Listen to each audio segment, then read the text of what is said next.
Hi there Virgo, thank you for joining me for your weekly forecast for week commencing the 10th of March.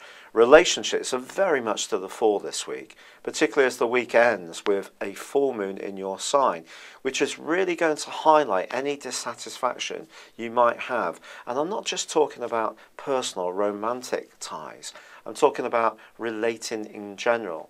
But in actual fact, there is an opportunity to build a real solid basis in a number of situations this week, as Saturn, the planet of structure, which is in your sector of communication, is linking marvellously well with the Sun from Tuesday through to the end of the week. If you're sincere and you're interacting with people who are on the same wavelength as you, the chance to form some kind of deal, or if you've known someone for a while, to make the relationship much more solid, is really strong, and that's something you should seize with both arms.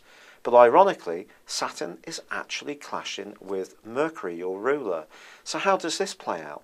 Well, from Monday through to Friday, the two are not on good terms. Saturn, if you remember, for the last year and a half or so, has been pressing you around your mental abilities to use them more, but also it's been asking you to be more careful about how you express yourself.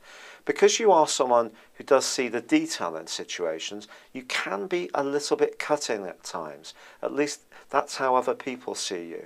And that's because you get down to the nub of a situation a bit like a forensic detective. And that's an absolute asset of yours.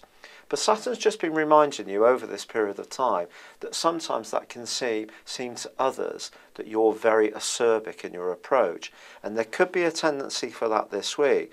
So as much as you may be getting on with one person exceptionally well, there may be someone else you're finding much tougher to rub along with. And this could be in your working situation or around a practical interaction that comes up.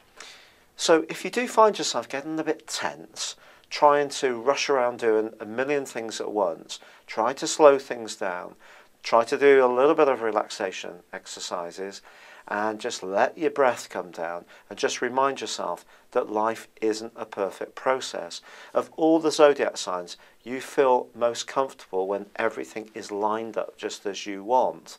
You're not necessarily the tidyholic that your astral stereotype always portrays you as, but there is a need for a certain amount of order, and when that order's not there, perhaps because we're trying too hard or our expectations are too high as far as other people are concerned, then that can be an issue.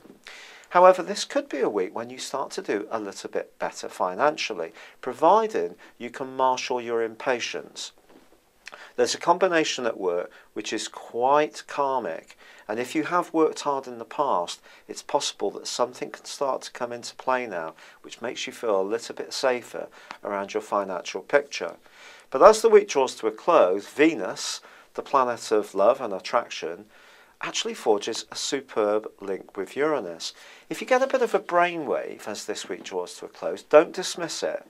Yes, you are someone who likes to see how things work, and this particular brainwave that come up could be a little bit less tangible, but you know, it may be worth playing around with, because there could be a financial reward that just comes up suddenly by doing something in a different way. So a little bit of lateral thinking can certainly be helpful. But the true relationship bite point, if you like, comes on Sunday on the back of that full moon. And if there is someone who's disappointing you, well, that angle between Mercury and Saturn just reminds you that no one's perfect and life isn't a perfect process, and there may be something you do need to ease away from, but probably the best way to do this is diplomatically. And then that leaves you to focus on the relationships which are meaningful and are building up constructively, because there's a good chance that one in particular can this week. It's been a real pleasure being with you. Thank you for joining me. Good luck and goodbye for now.